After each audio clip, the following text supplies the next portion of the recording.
اب تک جو بات بتلائی گئی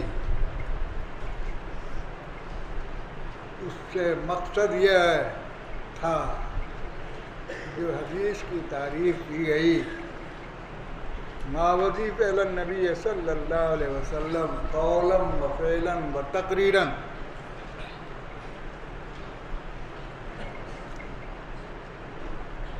وہ ہے کیا چیز؟ آپ کے یہ اقوال، آپ کے یہ افعال اور آپ کی یہ تقریرات وہ تقریر نہیں ہے جو ہفتے میں آپ درسگاہوں میں کرتے ہیں۔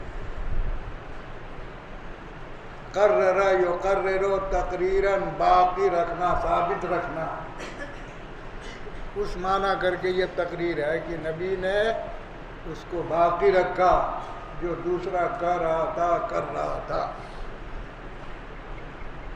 یہ ہے کیا چیز؟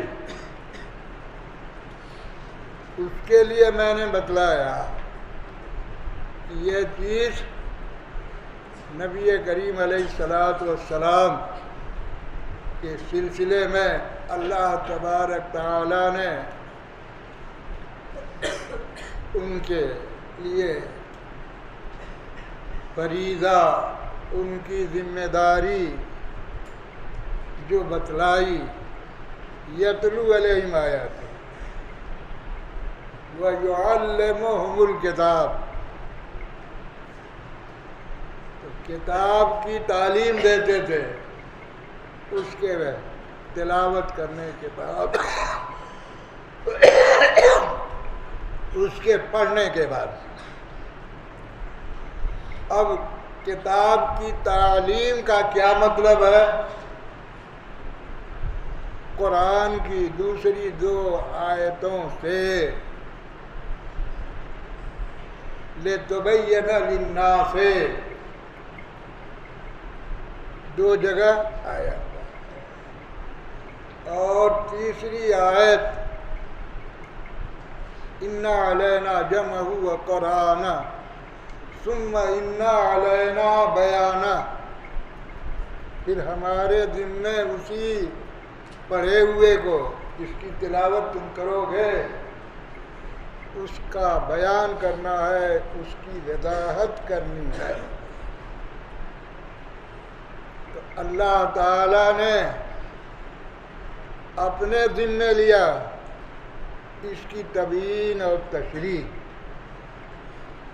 مگر وہ کرا رہا ہے رسول اللہ صلی اللہ علیہ وسلم کے واسطے سے، جس کے لِتُبَيِّنَ لِلنَّاسِ، لہذا یہ آپ کی تشریح، آپ کی یہ تفسیر، یہ تبیین، یہ سرکاری ہے، خدا کی طرف سے ہے۔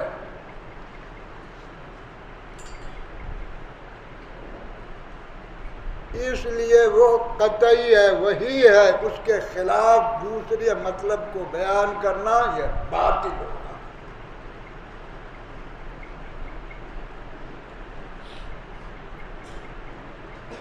حقیقی تفسیر، حقیقتاً تفسیر وہ ہے جو نبی کریم علیہ السلام نے خدا کی طرف سے کیا۔ جب اللہ تعالیٰ کی طرف سے اس کا بیان ہے، مگر یہ بیان اللہ تعالیٰ کا نبی کریم علیہ السلام کے واسطے سے ہے، اس لیے جیسے یہ تلاوت، اس کے الفاظ اللہ تعالیٰ کی طرف سے ہے، اس میں محمد الرسول اللہ صلی اللہ علیہ وسلم کو کوئی دخل نہیں۔ یہی تو قرآن ہے، جس کے الفاظ، جملے، اس کی ترکیب، یہ ساری کس کی طرف سے ہے؟ خدا کی بنائی ہوئی۔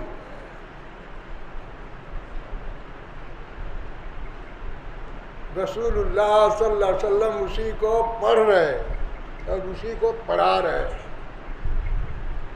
جیسے آپ کتاب پڑھتے ہیں, آپ نے متنبی پڑھی تو ظاہر بات ہے اس اشعار کو بنانے والے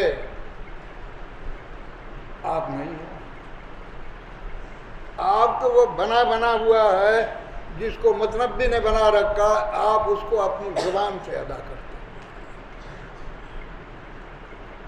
وہ ادا کر رہا ہے, وہ ادا کر رہا ہے, وہ ادا کر رہا ہے, وہ ادا کر رہا ہے. اسی طرح سے یہ پورا کلام اللہ تعالیٰ کا تصنیف کردہ ہے, بنایا ہوا ہے. ہم اور آپ کو اللہ تعالیٰ نے یہ شرف بخشا کہ ہم سے اس کو پڑھوا رہا ہے, ہم پڑھ رہے ہیں. اسی طرح سے اس کی تشریح اور تبیین اللہ نے یہاں پر اپنی طرف نسبت کیا, ثم ان علینا بیانہ. دوسری دو جگہوں میں لتبین للناس, تاکہ تم لوگوں کو اس کی تشریح اور توضیح کرو, لوگوں کے اس کو بیان کرو. اب دونوں کو آپ ملائیں گے تو ملا کر کے تو یہی بات ہوگی, خدا کی طرف سے اس کی تبیین و تشریح, متکلم ہی کی طرف سے وہ تشریح و توضیح ہو رہا ہے. اس لیے جس طرح سے قرآن اللہ تعالیٰ کی طرف سے وہی ہے, اسی طرح سے وہ تبیین اور تشریح بھی جو نبی کریم علیہ السلام نے فرمائی ہے وہ بھی اللہ تعالیٰ کی طرف سے وہی ہے. دونوں کے درمیان جو فرق ہے وہ یہ ہے کہ قرآن اس کے معنی اور مفہوم اور مضمون وہ بھی من جانب اللہ ہے, من اللہ, اور اس کے الفاظ, اس کی ترکیب, اس کے جملے یہ بھی اللہ تعالیٰ کی طرف سے.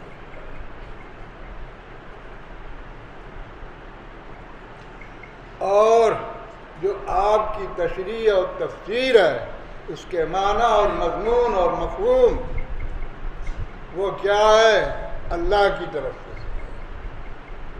اور اس کے الفاظ یہ نبی کریم علیہ الصلوۃ والسلام کی طرف سے. اب تو سب لوگ اپنے کو لکھنے والے ہو ہی گئے جیسا تیسا, ورنہ تو پہلے اکثریت ان پڑھ لوگوں کی رہتی تھی, لکھے پڑھے لوگ نہیں رہتے تھے. اور اب موبائل نے تو وہ صورت بھی ختم کر دی. اب تو لکھنا آپ کے ختم ہو گیا, نہیں تو کم از کم اتنا تو رہتا تھا کہ بھائی گھر سے دور آ کر کے پڑھ رہے ہیں تو آپ کے مہینے میں, 2 مہینے میں, 15 دن میں اپنے اعتبار سے ایک خط و کتابت بھی ہوا کرتی تھی, اور خیر خیریت اس کے ذریعے سے معلوم ہوتی تھی, اور اس کے ذریعے سے آپ کا روپیہ بھی آیا جایا کرتا تھا. اب تو یہ سب ختم ہو گیا, مگر بہرحال سمجھانے کے لیے تو باقی ہے. کتنے زیادہ تر تو پڑھنے والے آپ کے دیہاتی کے رہے ہیں ہمیشہ, کوئی آج نئی بات نہیں.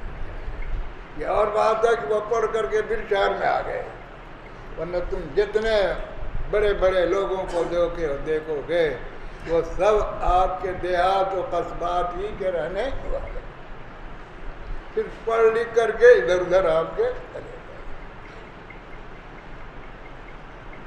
تو آپ کے باپ نہیں ہے, ماں ہے. اب آپ نے خط لکھا ہے اپنی ماں کو, ماں کہاں سے پڑھنا جانے اور لکھنا جانے.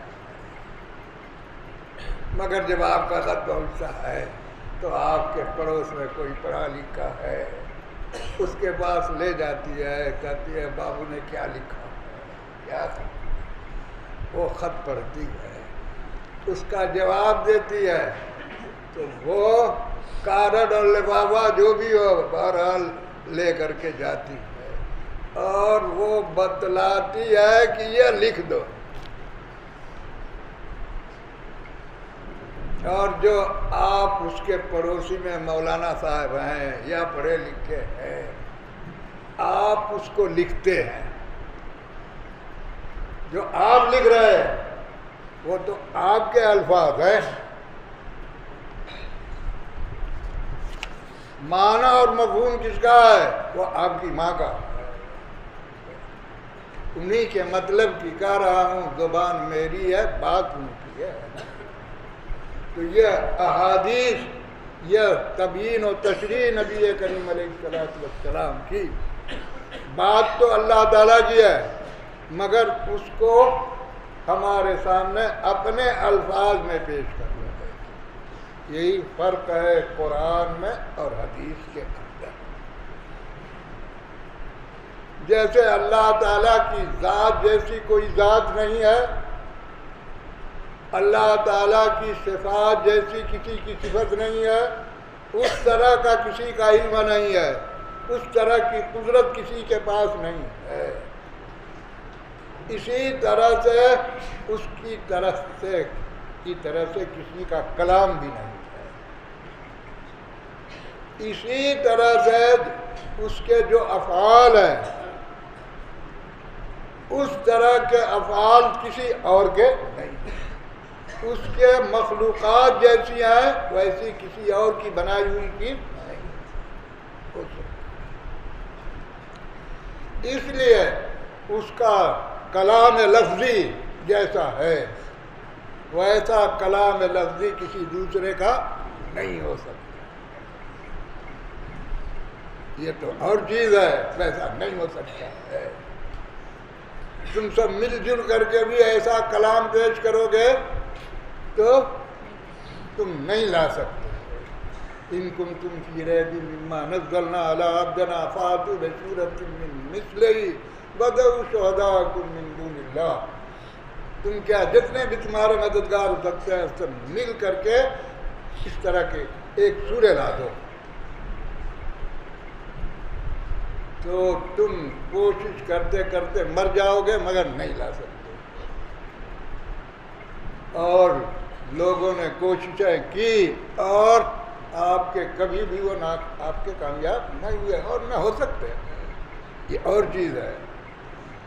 آگے وہ کلام لفظی، قدیم حادث، کلام نفسی، اس سے اس وقت بات نہیں، اس وقت تو کلام لفظی سے بات ہے، کلام نفسی تو معنی اور مفہوم ہے۔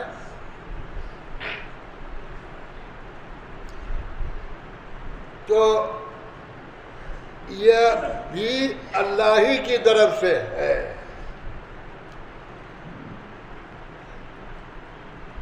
اور کل ہی کی بات کو دوہرا رہا مختصر کرتے ہوئے کہ جو آپ نے بیان فرمایا ہے، جو تشریح اور توضیح فرمائی ہے، بنیادی طور سے آپ تشریح اور تبیین فرمائیں گے کس کی؟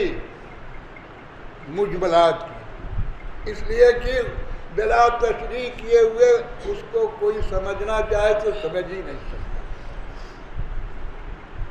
باقی مشکل اور خفی اور ظاہر اور نفس ایسی چیز ہے کہ آدمی سیاق سباق قرائن کی بنیاد پر آپ کے سمجھ سکتا ہے، لیکن جب ان کو ان چیزوں میں سمجھنے میں دشواری پیدا ہوئی، دشواری، اور انہوں نے پوچھا تو نبی کریم علیہ السلام نے بیان فرما دیا، اور نہیں پوچھا تو یہ ہوا کہ سمجھ میں آ گیا، اس لیے بیان نہیں فرمایا۔ لیکن جو مجمل ہے، نماز پڑھو، زکوٰۃ دو،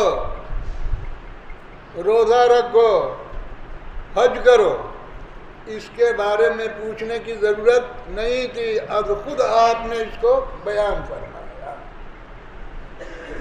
اس لیے کہ آپ کے اب خود ان کو اس کا مفہوم، اس کی شکل، اس کی صورت آپ کے سمجھ میں آئے، یہ ممکن نہیں ہے۔ یہی تو مجمل کا مطلب ہوتا ہے۔